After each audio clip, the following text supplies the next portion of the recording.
You know that feeling when you're watching a movie and suddenly the character says something so revealing, so accidentally honest, that you actually lean forward in your chair and whisper, "Wait, did they just say that out loud?" That happened to me about 4 minutes into this clip. We are watching Attorney General Pam Bondi, the top law enforcement officer in the United States, sitting in a congressional hearing, and a member of Congress, Representative Mary Gay Scanlon, a Democrat from Pennsylvania, just asked her a straightforward question about whether the Department of Justice is keeping a secret list of American citizens designated as domestic terrorists. And Pam Bondi's response? I'm going to answer it yes or no, but what I will say is, I know Antifa is part of that. Wait, hold on.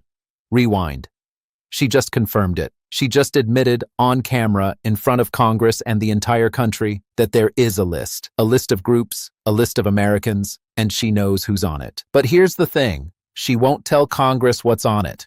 She won't tell the American people what's on it. She won't tell the groups themselves what's on it. There's a name for that. It's called an enemies list. And the last time the Department of Justice kept one of those, it ended with a president resigning in disgrace before he could be impeached and removed from office. So what we are about to watch is not a routine oversight hearing. It is not a policy disagreement. It is a constitutional crisis unfolding in slow motion, complete with an attorney general who seems to have forgotten that in America, the government doesn't get to declare you a terrorist without telling you why. Let's watch. I'll break it down for you. The gentleman from Maryland is recognized. Actually, I think the gentlelady from Pennsylvania. The gentleman from Pennsylvania is recognized. Thank you, Mr. Chairman. Ms. Bondi, I'm here. On September 25th, President Trump signed a memorandum known as NSPM 7, purporting to address domestic terrorism. But Americans across the political spectrum were immediately alarmed by the memo's blurring of the line between unlawful conduct and constitutionally protected speech and activity, as well as its call to investigate, prosecute, and dismantle groups that the president and Stephen Miller described without evidence as, quote, an organized campaign of radical left terrorism. Now, counterterrorism experts were further alarmed by the administration's singular focus on left-wing extremism, combined with the sudden deletion from the DOJ website of decades of research and law enforcement analysis, which had concluded that right-wing extremism poses the greatest terrorism threat to Americans. The president's memo broadly and vaguely links violent conduct to ideologies, and it targeted specifically anti-American, anti-Christian, and anti-capitalist beliefs, as well as, quote, hostility to so-called traditional American views on family, religion, and morality, end quote. President Trump has repeatedly and openly, however falsely, tried to brand his political opponents with these sentiments listed in his memo. But as you know, as a lawyer, holding beliefs that the White House disagrees with is not a crime.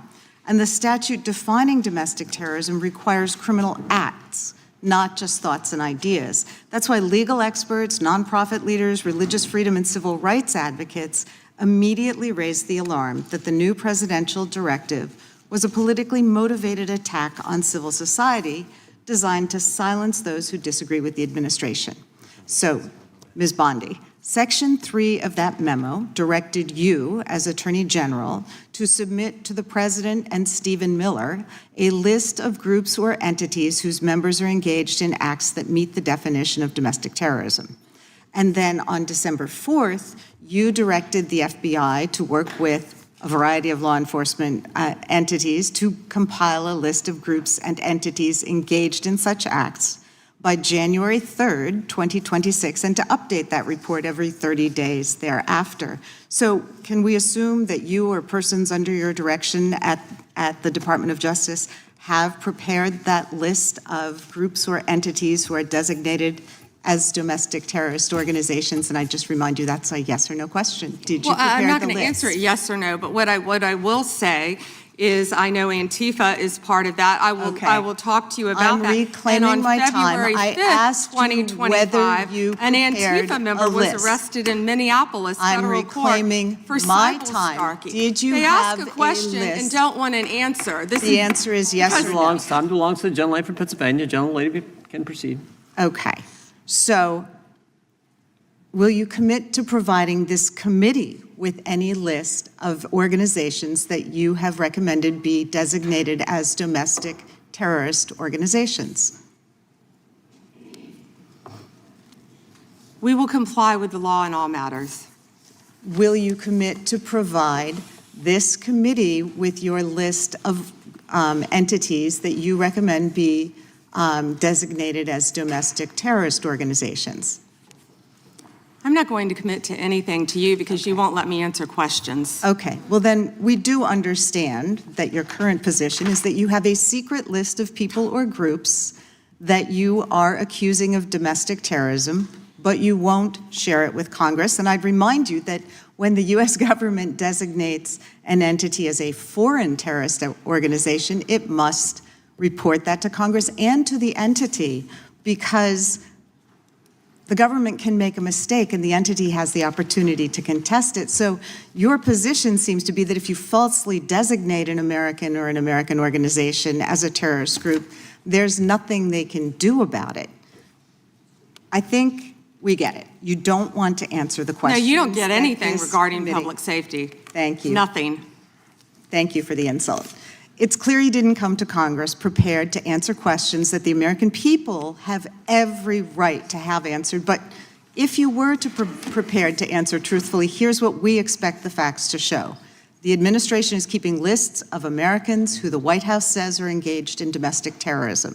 Those lists could include Americans who have not committed any acts of terrorism, but simply disagree with this administration, people like Renee Good and Alex Preddy. And your list may include clergy, elected officials, and members of indivisible groups across the country. And those lists likely don't include Proud Boys or Oath Keepers who were actually convicted. Americans have never tolerated political demagogues who use the government to punish people on an enemies list. It brought down McCarthy, Time of the gentlelady's it brought down expired. Nixon, Time of and the it will gentlelady's bring down expired. this administration as well. And you were right. I yield That's, back. that's why we're so glad they rescinded the That's right. memorandum targeting parents. For goodness sake, as the gentleman from California just pointed out in his 5 minutes. Okay, let's take a breath, because what we just watched is genuinely terrifying if you actually understand what's happening here. Congresswoman Mary Gay Scanlon just spent 5 minutes walking Pam Bondi through the creation of what is, for all intents and purposes, a modern American enemies list. And Bondi, whether she realizes it or not, confirmed it exists, confirmed she knows who's on it, and then refused to tell Congress or the American people anything else about it.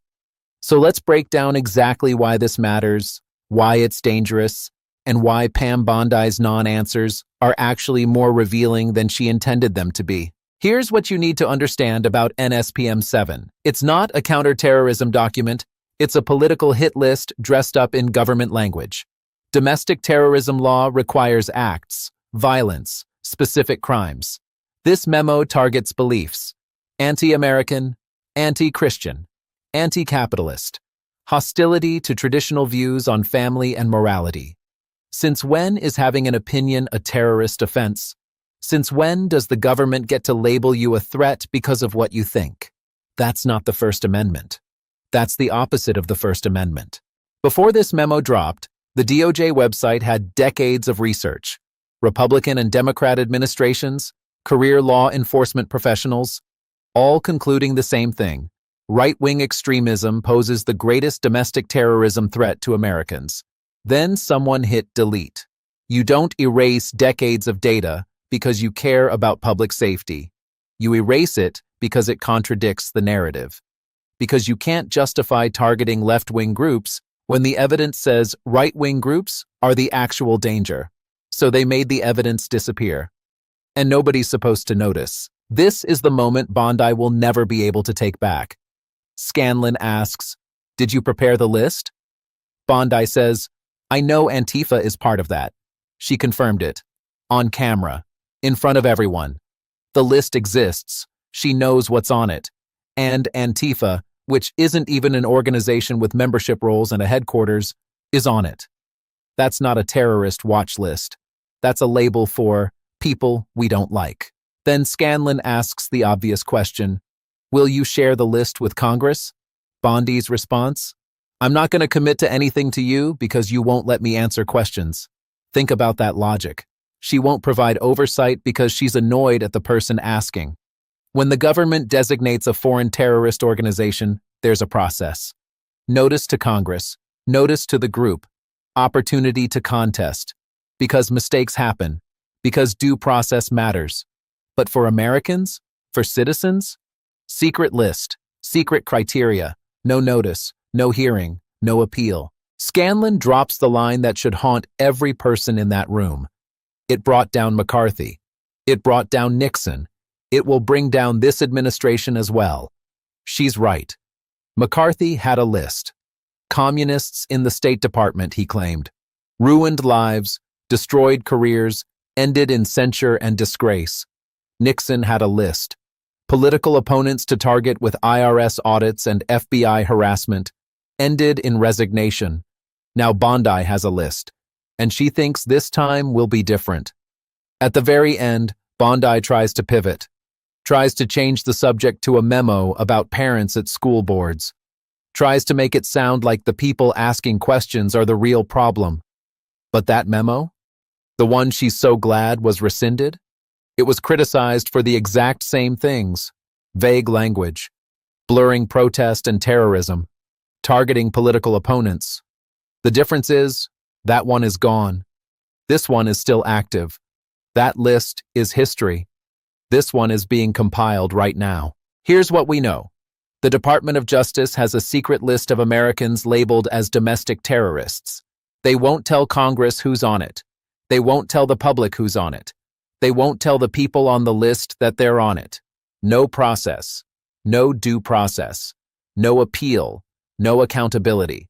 If it's Antifa today, vague, undefined, label-based Antifa, then tomorrow it's journalists.